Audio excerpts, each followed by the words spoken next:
दोस्तों, गाजियाबाद के एसपी साहब अपने गांव जाते हैं देवी मां का जागरण कराने के लिए। और जागरण के लिए उसके पिता बाजार से कुछ फल और सब्जियां लाने के लिए कहने लगते हैं। तो संजय अपने पिता से कहता है कि ठीक है पिताजी, बाजार से फल और सब्जियां मैं ले आऊंगा। लेकिन साधारण से उसने कपड़े पहन रखे थे और पैरों में चप्पल थी और एक ग्रामीण जो व्यक्ति होता है उसकी तरह दिखाई दे रहे थे।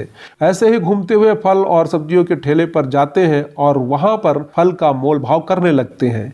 वो मोल भाव कर ही रहे थे, लेकिन तभी वहां पर दो पुलिस वाले आते हैं और उस फल वाले से अवैध तरीके से वसूली करने लगते हैं। अब ये सब कुछ देखकर एसपी साहब उसका विरोध करने लगते हैं। तो पुलिस वाले उनसे कहने लगते हैं कि तुम सरकारी काम में बाधा डाल रहे हो, बीच में मत बोलो, नहीं तो हम लोग तुम्हें भी थाने में बंद कर देंगे। इस पर एसपी साहब कहते हैं कि ऐसे कैसे थाने में बंद कर दोगे, ये जो तुम कर रहे हो ये तुम्हारा सरकारी काम नहीं है। पुलिस वाले और ज़्यादा गुस्सा हो जाते हैं और एसपी साहब को, जो सादा लिबास में थे, उन्हें जबरन अपनी गाड़ी में बैठा लेते हैं और थाने लेकर जाने लगते हैं। दोस्तों, कौन थे वो एसपी साहब और आगे इस कहानी में क्या होता है, आइए जानते हैं पूरी कहानी की सच्चाई इस वीडियो में। लेकिन वीडियो में आगे बढ़ने से पहले हमारा आपसे निवेदन है कि आप वीडियो को लाइक कर दीजिए और यदि आप हमारे चैनल पर पहली बार वीडियो देख रहे हैं तो कृपया करके चैनल को सब्सक्राइब कर लीजिए। दोस्तों, मोतिहारी के एक गांव में एक लड़का रहता है जिसका नाम है संजय। संजय के घर में उसके माता पिता हैं और उसके ताऊ चाचा भी हैं। पूरे परिवार वाले अच्छी तरीके से मिलजुल कर रहते हैं और संजय के पिता खेती बाड़ी करके अपने परिवार का पालन पोषण किया करते हैं। संजय अभी स्कूल में पढ़ रहा है। वो पढ़ने लिखने में काफ़ी ज़्यादा होशियार है। अक्सर उसके टीचर कहा करते हैं कि बेटा तू पढ़ लिख कर ज़रूर कोई बड़ा ऑफिसर बनेगा। इस बात को सुनकर संजय के दिमाग में भी ये बातें आ रही थी कि बड़ा होकर उसे कोई बड़ा ऑफिसर बनना है ताकि उसकी ज़िंदगी अच्छी तरीके से गुजर सके और उसके टीचर की कही हुई बातें साकार हो सके। धीरे धीरे समय बीतता गया और संजय अपनी ग्रेजुएशन तक की पढ़ाई कर लेता है। अब तक उसे यूपीएस एसएससी के बारे में भी जानकारी हो गई थी। अक्सर वो अपने पिता के साथ खेती बाड़ी में हाथ बटाया करता था। तो एक दिन खेतों में काम करते समय संजय अपने पिता से पढ़ाई के बारे में बातें करने लगता है। वो कहता है कि पिताजी, मेरी ग्रेजुएशन कंप्लीट हो गई है, तो अब मैं यूपीएस एसएससी का टेस्ट क्लियर करना चाहता हूँ। उसके पिताजी ज़्यादा पढ़े लिखे नहीं थे, तो वो कहते हैं कि बेटा ये कौन सा टेस्ट होता है, इसके लिए तुझे क्या करना होगा। तो वो बताता है कि पिताजी, इसकी पढ़ाई के लिए मुझे बाहर जाना होगा और कोचिंग करके पढ़ाई करनी होगी। अगर एक बार ये टेस्ट क्लियर हो गया तो पूरे गांव में, क्या जिले में आपका नाम रोशन हो जाएगा। इस बात को सुनकर पिताजी उसे आगे की पढ़ाई करने के लिए इजाज़त दे देते हैं। कहते हैं बेटा अच्छी बात है, तू बाहर जाकर इस पढ़ाई को कर ले। क्योंकि संजय का परिवार मिडिल क्लास फैमिली से था और उन लोगों के लिए ये सब चीज़ें बड़ी मायने रखती हैं। अब संजय अपने पिता का आशीर्वाद लेकर कोचिंग करने के लिए चला जाता है। वो दिल्ली आ गया था और वहीं कोचिंग करने लगा था। धीरे धीरे समय बीतता है और संजय को कोचिंग करते हुए 2 साल बीत गए थे। 2 साल में उससे यूपीएस एसएससी का टेस्ट क्लियर नहीं हुआ था। तो इसी वजह से संजय के पिता संजय के पास फ़ोन करते हैं और कहते हैं कि बेटा तू इस चीज़ को छोड़ दे, अब हम गरीब लोग हैं और ज़्यादा तुम्हें पढ़ाना हमारे बस की बात नहीं है। तू अब वापस घर आ जा और अपने घर का कामकाज संभाल ले। लेकिन संजय अपने पिता से पूछता है कि पिताजी, आखिर बात क्या है जो आप मेरे लिए ऐसी बातें कर रहे हो। क्योंकि जब संजय घर से आया था तो उसने अपने पिता को बहुत ज़्यादा प्रोत्साहित किया था और उसके पिता ने भी बड़े ही जज्बे के साथ उसे कोचिंग करने के लिए भेजा था। तो उसके पिता कहते हैं कि अब मैं बुज़ुर्ग हो चला हूँ, अब मेरे बस का काम करना नहीं है और घर का बड़ा बेटा होने के नाते अब तेरा फर्ज बनता है कि अपने परिवार की बागडोर को संभाल लो। लेकिन तू तो अभी कोचिंग कर रहा है और तेरी कोचिंग में ढेर सारे पैसे खर्च हो रहे हैं। अगर इसके आगे तू कोचिंग करना चाहता है तो मैं तुम्हें आर्थिक मदद नहीं कर सकता।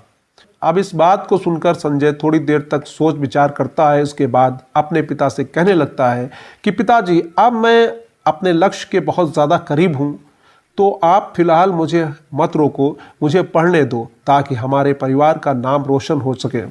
इसके बाद संजय के पिता कहते हैं कि बेटा वो बात तो ठीक है, लेकिन अब मैं तुम्हारे पास इतने पैसे नहीं भेज सकता हूँ। इसके बाद संजय कहता है कि ठीक है पिताजी, आपसे जितना बन पाए आप उतने पैसे भेज देना, यहीं से पार्ट टाइम जॉब कर लूँगा और अपने इस टेस्ट को क्लियर कर लूँगा। उसके पिता इस बात से राजी हो जाते हैं और कहते हैं कि तो ठीक है बेटा, अगर तू ऐसा चाहता है तो ठीक है, इधर जो हमसे बन पाएगा हम तुम्हारे पास भेज दिया करेंगे। इसके बाद संजय वहाँ पर इधर उधर काम ढूंढने लगता है। तभी उसे एक लाइब्रेरी के बाहर एक पर्चा लगा हुआ दिखाई देता है, जिसमें लिखा था अगर कोई व्यक्ति इस लाइब्रेरी को संभाल सकता है तो अच्छी खासी तनख्वाह उसे मिल जाएगी और साथ में उसे रहने के लिए यहाँ पर कमरा भी मिल जाएगा। तो संजय उस लाइब्रेरी में पहुँचता है और वहाँ के मालिक से बातें करने लगता है। मालिक उसे बताता है कि भाई मुझे तो लाइब्रेरी को संभालने के लिए 24 घंटे के लिए वर्कर चाहिए, अगर तुम ऐसा कर सकते हो तो तुम नौकरी में लग जाओ। अब लाइब्रेरी एक ऐसी जगह थी जहां पर संजय को पढ़ने के लिए टाइम भी मिल जाएगा और बाकी ज़्यादा कुछ काम वहां पर करना नहीं रहता है। एक तरह से उसकी रखवाली करनी थी, तो इस काम के लिए संजय मान जाता है और वहां पर नौकरी को करने लगता है। वहाँ पर रहकर अपनी पढ़ाई को भी किया करता है और साथ में लाइब्रेरी की देखभाल भी करता है। कितने बच्चे आते हैं, कितने बच्चे जाते हैं, कौन कब आया और कौन कब जाता है, इन सब का हिसाब भी वो रखता है। और इसी तरीके से कुछ समय और बीत जाता है। अब लगभग 2 साल उसे इस लाइब्रेरी में काम करते हुए हो गए थे। तो इसी दौरान इसका प्री मेंस और इंटरव्यू तीनों क्लियर हो गए थे। टेस्ट क्लियर होने के बाद वो डीएसपी बन जाता है। डीएसपी बनते ही उसकी खुशी का मानो कोई ठिकाना नहीं होता है। तो वो अपने माता पिता को सबसे पहले इस खुशी को बताता है और कहता है कि बाबूजी मैं डीएसपी बन गया हूँ। ये बात सुनकर वो लोग बड़े ही खुश होते हैं और गांव में बताते हैं कि हमारा बेटा डीएसपी बन गया है।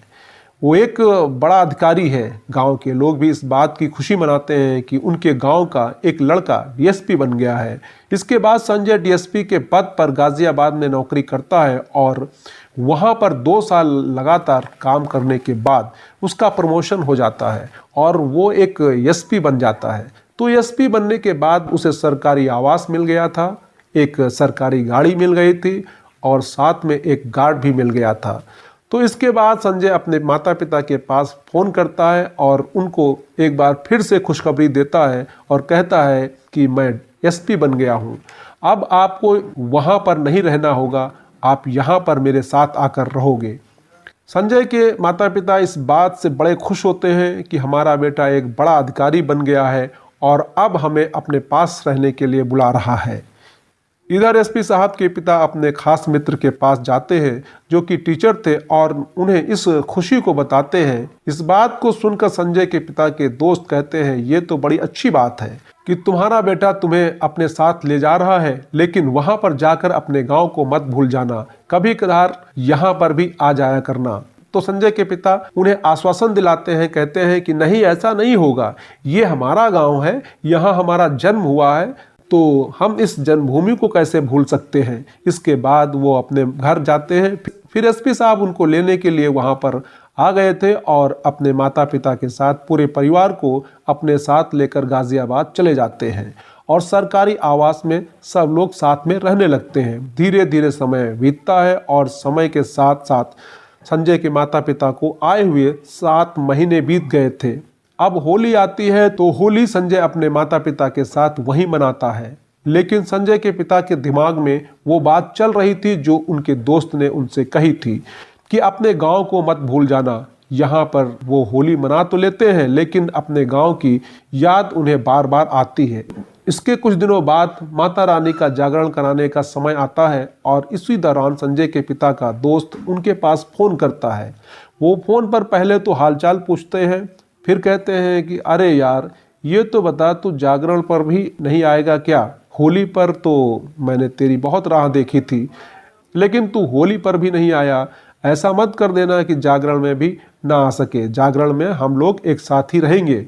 अब संजय का पिता इस बात को संजय को बताता है और संजय भी घर जाने के लिए मान जाता है।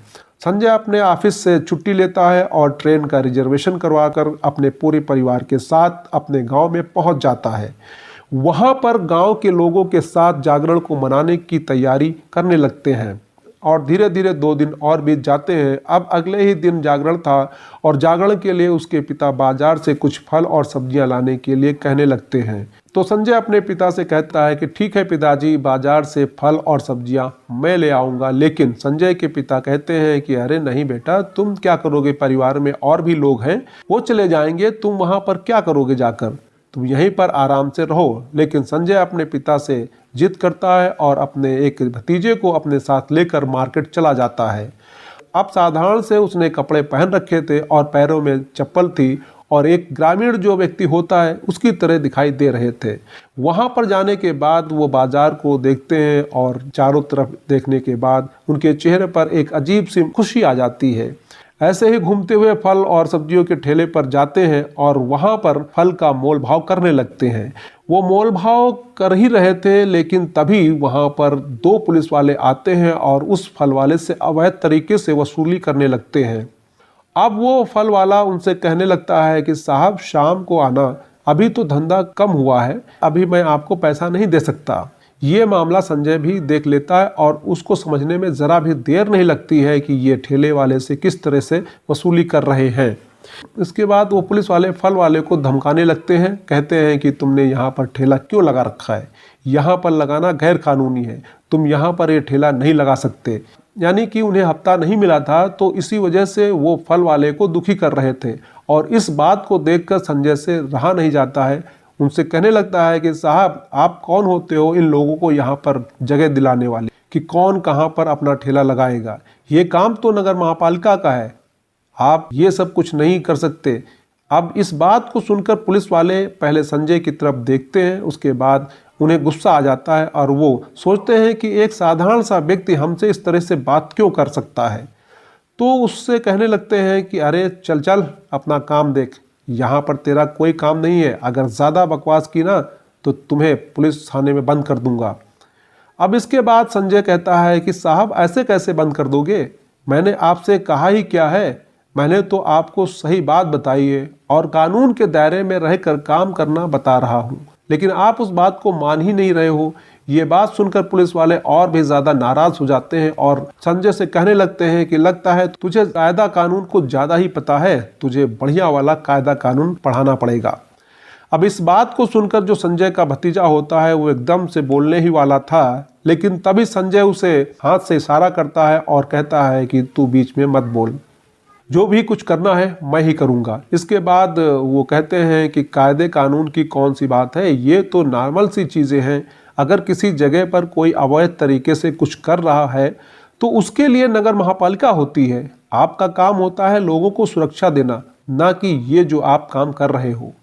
अब इस बात को पुलिस वाले जब सुनते हैं तो और भी ज़्यादा गर्म हो जाते हैं। फिर एसपी साहब और उनके भतीजे को कंधे से पकड़कर गाड़ी की तरफ खींचने लगते हैं।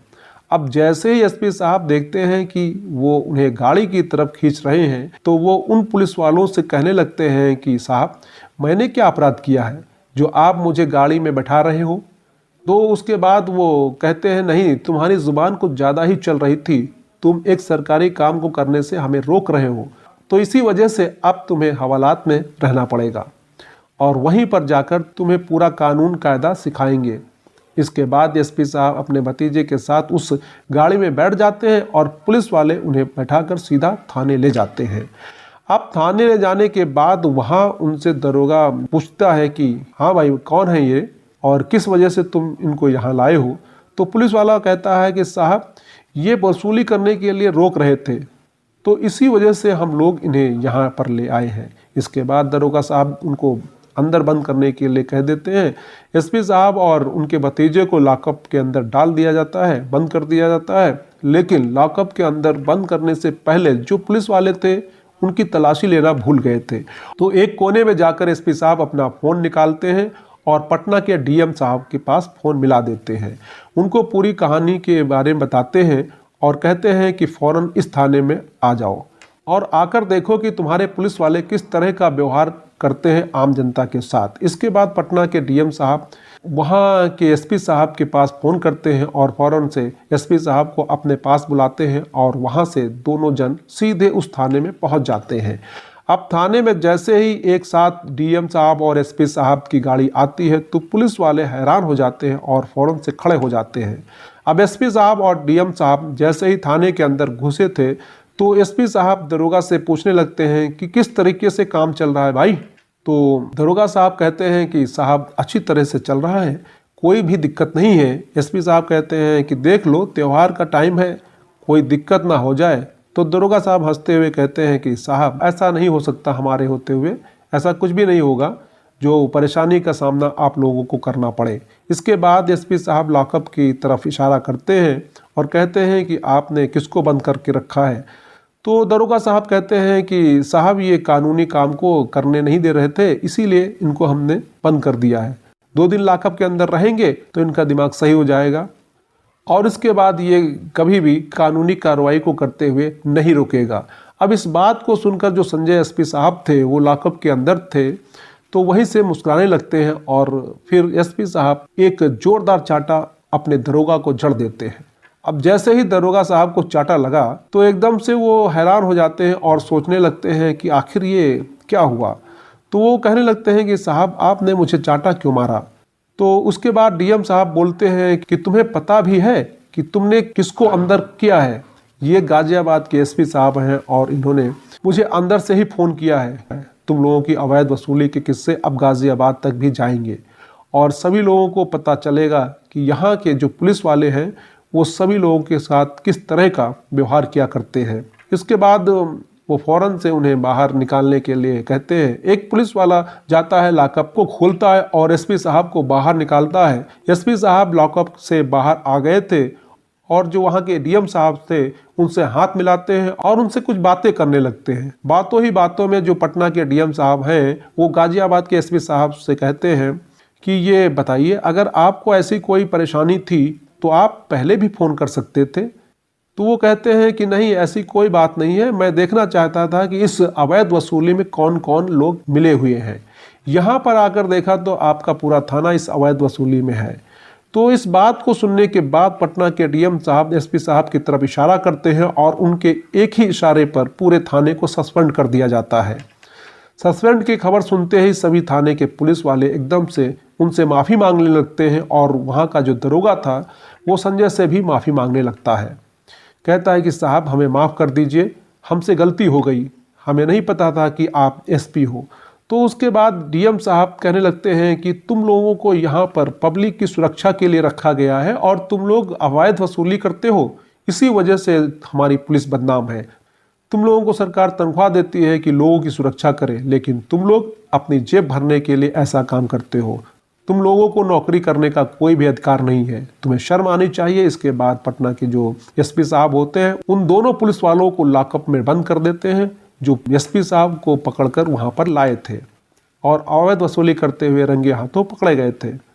अब एसपी साहब गांव जाते हैं, वहां से फल खरीदने के बाद तो उनके पिता उनसे पूछते हैं कि बेटा इतनी देर कैसे हो गई। तो एसपी साहब बैठकर पूरा किस्सा बताते हैं, पिता को सुनाते हैं और इस किस्से को वहाँ पर बैठे हुए उसके परिवार के लोग भी सुनते हैं।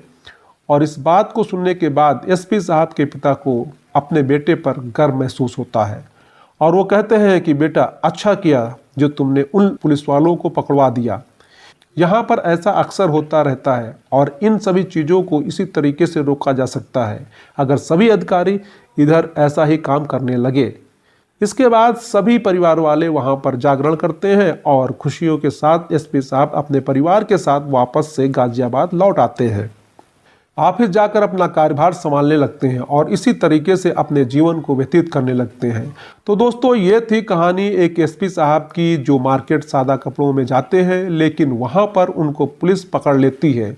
उसके बाद वहीं के डीएम साहब और एसपी साहब आकर उन्हें छुड़ाते हैं और छुड़ाने के बाद पूरे थाने को सस्पेंड कर देते हैं।